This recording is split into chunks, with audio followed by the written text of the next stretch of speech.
कल बेटा हमने ऊर्जा पढ़ी थी, ऊर्जा के विभिन्न रूप। पहला कौन सा था? गतिज ऊर्जा, स्थितिज ऊर्जा और रासायनिक ऊर्जा। अब आगे ऐसे पढ़ेंगे ध्वनि ऊर्जा, प्रकाश ऊर्जा, ऊष्मीय ऊर्जा, विद्युत ऊर्जा और चुंबकीय ऊर्जा। अब ये ध्वनि ऊर्जा क्या होता है?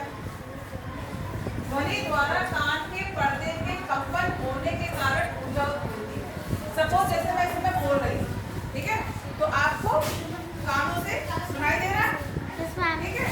तो होता क्या है, जो कान के पर्दे होते हैं उन पे जो हमारी जो आवाज जा रही है ये कंपन करती है, ठीक है, एक प्रकार की ऊर्जा उत्पन्न कर रही है, ठीक। उसके माध्यम से हमें सुनाई देता है। अच्छा, कभी देखा होगा जब बहुत तेज बादल गरजते हैं या बिजली कड़कती है तो कभी कभी जो शीशे होते हैं हमारे जो खिड़की वगैरह में लगे होते हैं वो भी टूट के गिर जाते हैं ध्वनि के माध्यम से, क्योंकि ध्वनि इतनी तेज होती है, ठीक है। तो ये भी क्या है, एक प्रकार की ऊर्जा है, ठीक।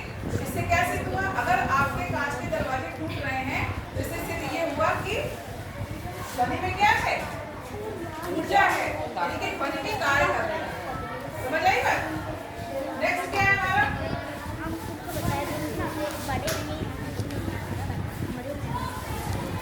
प्रकाश ऊर्जा।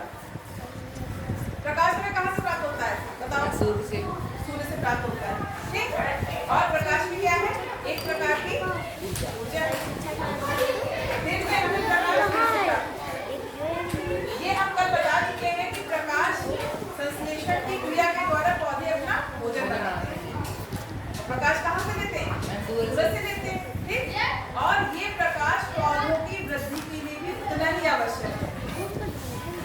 पेड़ पौधे बढ़ते हैं उसके लिए तो प्रकाश चाहिए, क्यों चाहिए? तो करेक्ट करो, प्रकाश जब उनको मिलेगा तो खाना बनाएंगे, खाना बनाएंगे तो पेड़ पौधों को विटामिन मिलेगा, उससे क्या होगा, वो वृद्धि करेंगे, ठीक है। यानी कि प्रकाश की क्या हो गया, एक प्रकार की ऊर्जा। अगर आपने वो देखा है सोलर कुकर जो होता है, पता है ना, उसमें अगर धूप में रखो तो आपका अचार है ये बन जाता है। क्यों बनता है? क्योंकि जो हमारा प्रकाश है, सूर्य है, वो ऊर्जा देता है, ऊर्जा देता है। इसी ऊर्जा से आपका अचार जो है सोलर कुकर में बन के तैयार हो जाता है, ठीक। नेक्स्ट है हमारा ऊष्मीय ऊर्जा।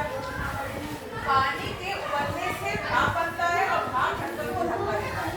आप भगोने में गैस में पानी उबालो, ठीक, और उसको ऊपर से किसी पेड़ से ढक दो। एक समय के बाद क्या होगा, भाप बनेगी। भाप बनने से क्या, भाप ऊपर जाएगी ना, भाप की टेंडेंसी क्योंकि ऊपर जाएगी, लेकिन क्योंकि ढक्कन लगा है तो वो ढक्कन हिलाएगी। तो आपने देखा होगा आवाज उत्पन्न होती है ना, बाहर ढक्कन खुलता है ना। तो यानी कि ये क्या है, ऊष्मा भी जो है एक प्रकार की ऊर्जा है। देखो जो जिससे कार्य होगा तो वो हमारी ऊर्जा है। ध्वनि से कार्य हो रहा है कि शीशा टूटने की ऊर्जा है। प्रकाश क्या है, प्रकाश से खाना बन रहा है, वृद्धि हो रही है, तो ये भी क्या है, ऊर्जा का रूप है। नेक्स्ट क्या है, ऊष्मीय ऊर्जा। आपने पानी गर्म किया, ढक्कन खुल रहा है, यानी कहीं ना कहीं उसमें क्या है, कार्य हो रहा है और वो ऊर्जा है। नेक्स्ट है विद्युत ऊर्जा। आप फ्लैट में आए, आपने फैन का स्विच ऑन किया, पंखा चलने लगा, ठीक है, तो यानी इसमें कौन सी ऊर्जा है, विद्युत ऊर्जा है कि नहीं है? भाई करंट गया वहां तक पंखे का स्विच से और पंखा आपका मूव करने लगा, तो ये क्या होगा हमारा विद्युत ऊर्जा। नेक्स्ट है हमारा चुंबकीय ऊर्जा। चुंबकीय ऊर्जा क्या होती है, ये मेरे पास क्या है, मैग्नेट, चुंबक, ठीक, और ये भी मेरे पास चुंबक है। अब देखो ये एक दूसरे को क्या करेगा, अट्रैक्ट करेगा। चिपक गया, चिपक के नहीं, बताओ, चिपक गया। अगर इसकी जगह मैं कुछ और लूं, सपोज मैंने पेन ले लिया, अब मैं इसको उसमें चिपकाऊं तो क्या चिपक रहा है? नहीं चिपक रहा है। यानी कि चुंबक में क्या होती है, ऊर्जा। ये क्या करेगा, अपने जैसे दूसरे चुंबकीय तत्व को आकर्षित करेगा। और वही मैंने जब पेन लिया